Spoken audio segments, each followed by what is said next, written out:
Hello everyone and welcome back to the Common Sense Crypto channel. As with you always, this is Rich doing another video today on XRP. So I hope you're all having a wonderful day today wherever you are in this great world. We're going to talk about XRP. And I got to start with this. There was so much hype around this. The XRP Ledger was down yesterday for 50 minutes, and David Schwartz posted this. Did the XRP switch get flipped? David Schwartz said, "Hello, IT. Have you tried turning it off and on again?" Westwind said, "Consider the switch flipped." And right away, everybody started talking about that flip of the switch moment once again. But the XRP Ledger actually fixed itself. XRP Ledger is so advanced, it fixed itself. David and the developing community has no idea what caused or fixed the issue. David says, the network is now recovering. We don't know exactly what caused the issue yet. I'm still waiting to see what happened with the XRP Ledger, because it never goes down like that. And for it to fix itself, that shows you the strength of the XRP Ledger. But one thing it did point out is that North Korea holds XRP. North Korea botches 46,300 XRP transfer, leaving funds stranded in blockchain limbo. Wow, North Korea also hodls XRP. We all know South Korea loves XRP, and I'm sure they love it in North Korea as well. Because South Korea, they're all in on XRP. They made this cryptocurrency the #1 trading asset in South Korea. XRP post historic $1 gain in a day. Analyst projects $5 price swing next. Remember a couple months ago, I was saying at some point we are going to watch XRP have $1 moves upward and downward as well. And that's what we just witnessed. We will eventually get to $5 moves on XRP. You'll see the price swinging upward by $5 or swinging downward by $5, because this cryptocurrency is not going to just stop at $10 or $20 or $30. It's an easy 3-digit asset. But I still foresee it hitting 4 and 5 digits at some point. And I think it's going to happen when XRP goes live on all of those rails. I don't understand what's holding back XRP from going live yet. You know, all these banks, they're still in the testing phase. They've been testing XRP for a long time now. When are they finally going to flip the switch? In blockchain, we trust. This comes from Uphold. This was after David Sachs was talking about the Internet of Value earlier today in that press conference. And blockchain is going to play a very big factor in the US government going forward. Everything's going to be fully transparent. And look at what's going on with Elon Musk and US aid. You know, that right there shows you that a lot of US dollars, a lot of tax dollars have been getting wasted for a long period of time. And now that they're starting to clean up the government, a lot of people are in uproar because of it. You know, whenever you're doing something that's illegal, right away, you're usually the first one there saying that we need to get rid of Elon Musk out of the government. He has access to your social security number. Listen, I'd rather have Elon Musk have my social security number than anyone from the Biden administration. President Trump's crypto czar, David Sachs, says they're going to evaluate a Bitcoin reserve. But look at his enthusiasm over this. There's zero enthusiasm. So one of the things that the president instructed us to do was to evaluate the idea for a Bitcoin reserve, and so that is one of the things. That's one of the first things we're going to look at as part of the internal working group in the administration. So as soon as we get all that set up, we're still waiting for some cabinet secretaries who are on the working group to get confirmed. So we're still in the very early stages of this. But that's one of the first things we're gonna look at is the feasibility of a Bitcoin reserve. I think the concept of the sovereign wealth fund is a little separate, and you'd have to talk to Secretary Lutnick, or soon to be Secretary Lutnick, about that. I think that sovereign wealth fund is going to be totally different. I think that's going to be where they utilize something like XRP to move the world's money, move the US money over RLUSD or something else. Maybe that could be the liquidity pool that we've been talking about. Maybe the US will have a liquidity pool of XRP. It's too hard to say yet. But he also went on to talk about the Internet of Value. I'll talk more about that in a different video because I want to stay on point with Bitcoin. 12 years ago, Chris Larsen sent Bitcoin through the XRP Ledger. XRP is a better version of Bitcoin and will reach a high price. I mean, a very high price. And I also am going to show you how he moved fiat as well. It's interoperable to Bitcoin. So you can use your Ripple wallet, you can use the Ripple network to also send Bitcoins. Let me show you how that works real briefly. So again, I'll send my friend, this time a payment in Bitcoin. I'll choose a small amount because Bitcoins are expensive. And it's going to calculate paths. And as you can see, I've got a number of currencies I can send. I'm going to go ahead and send Bitcoin. My friend will receive Bitcoin. Confirm that transaction. System's going through a process of consensus. Once again, reached consensus. So what I just did basically is I sent Bitcoin off the Bitcoin blockchain. So instead of waiting 10 minutes that you must in the Bitcoin paradigm, I sent Bitcoins instantly. One of my friends said, well, look, I don't like any of these new math-based currencies, Ripple or Bitcoin. I operate in dollars, just send me $1. Well, I can do that because I have a number of currencies, including dollars, in my wallet. I'll go ahead and send my friend $1. Again, we are totally multi-currency. Notice it's going to calculate a variety of options that I can send it in. So the merchant's going to get $1, and I can send whatever I want. So maybe I do actually want to use my XRP, my Ripples. I'll go ahead and send Ripples. My friend will get $1. It's going through, again, a process of consensus.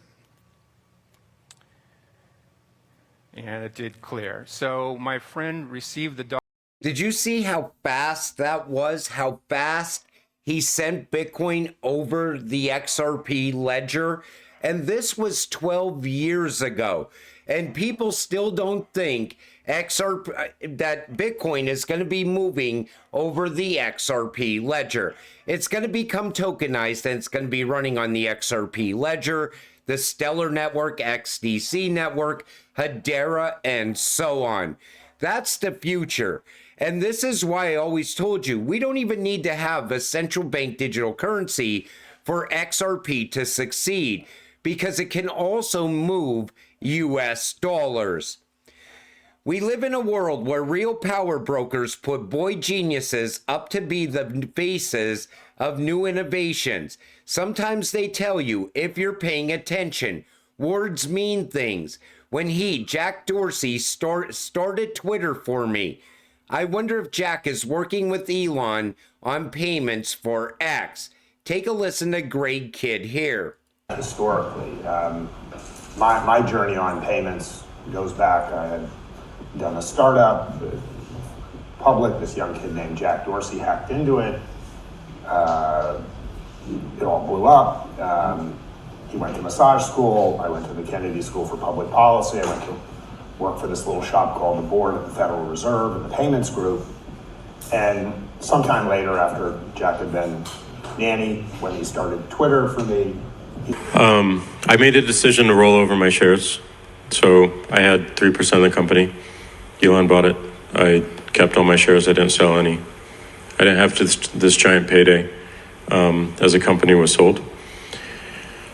So he still holds his share of Twitter.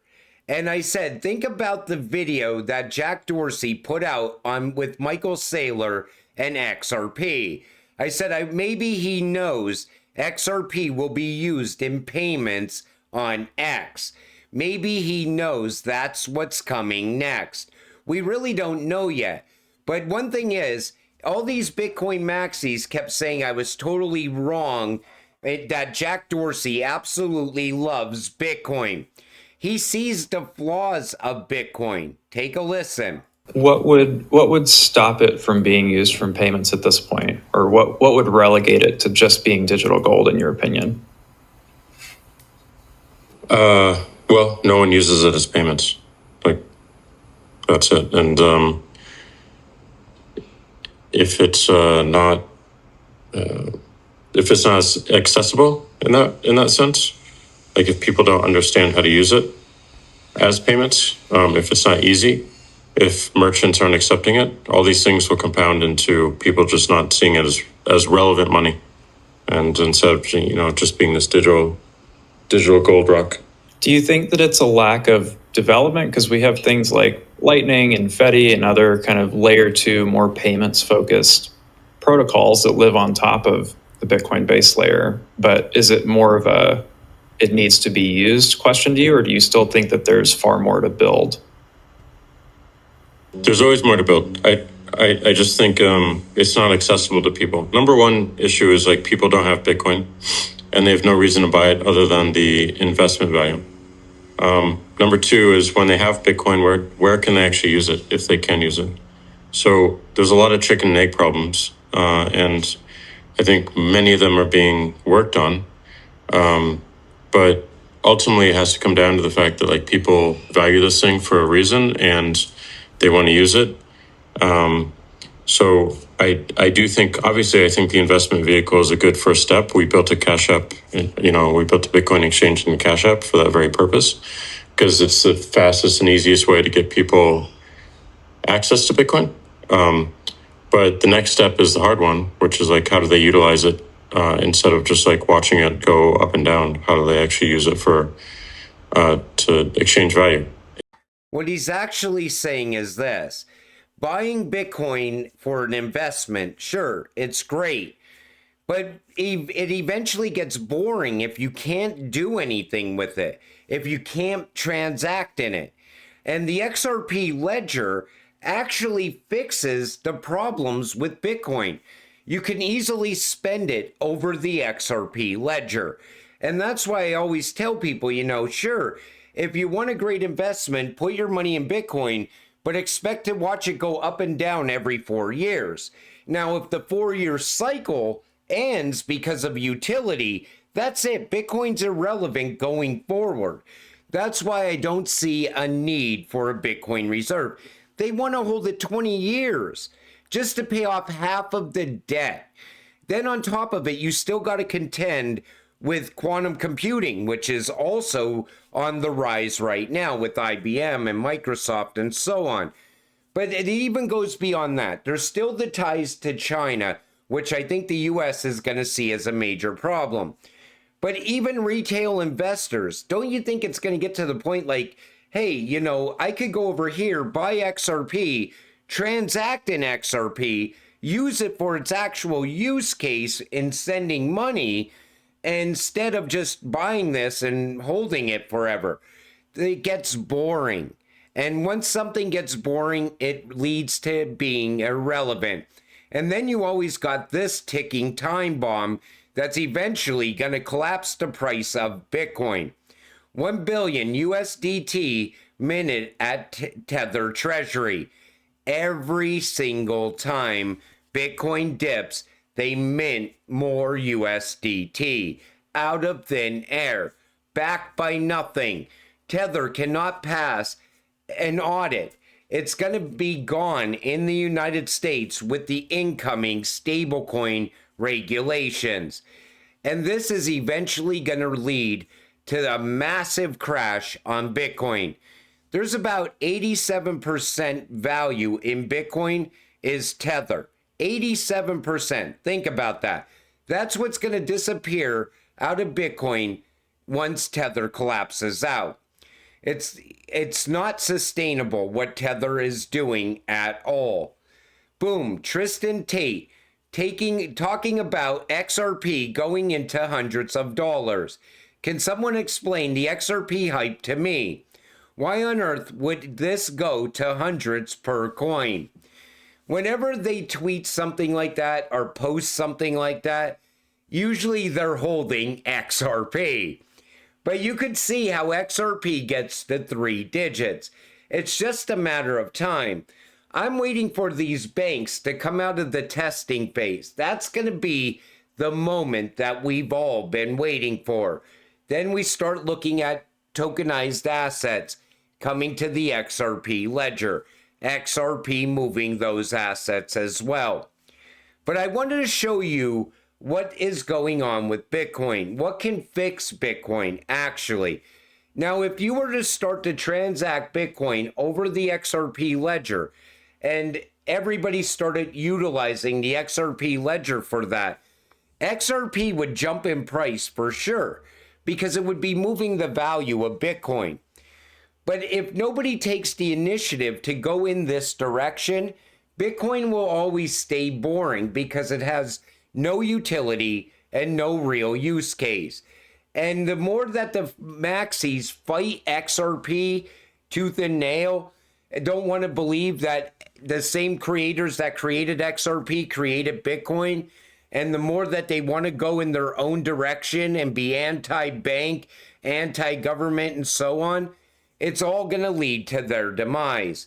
But I know BlackRock is eventually going to bring Bitcoin to the XRP ledger. Most likely Hedera, XLM, Stellar, and so on. Franklin Templeton, I think they're going to be tokenizing Bitcoin on the Stellar network. They already are leaning in that direction. All of these same people that created Bitcoin ETFs are also all about tokenization. So you could already see the direction things are going in. But with XRP, we're just waiting for that moment to happen. And until it does happen, stay patient, stay positive, and let's get rich together. With that said, I'm going to wrap up this video. I want to thank you all for watching. I appreciate all of you. I'll see you in the next one. Have a great night.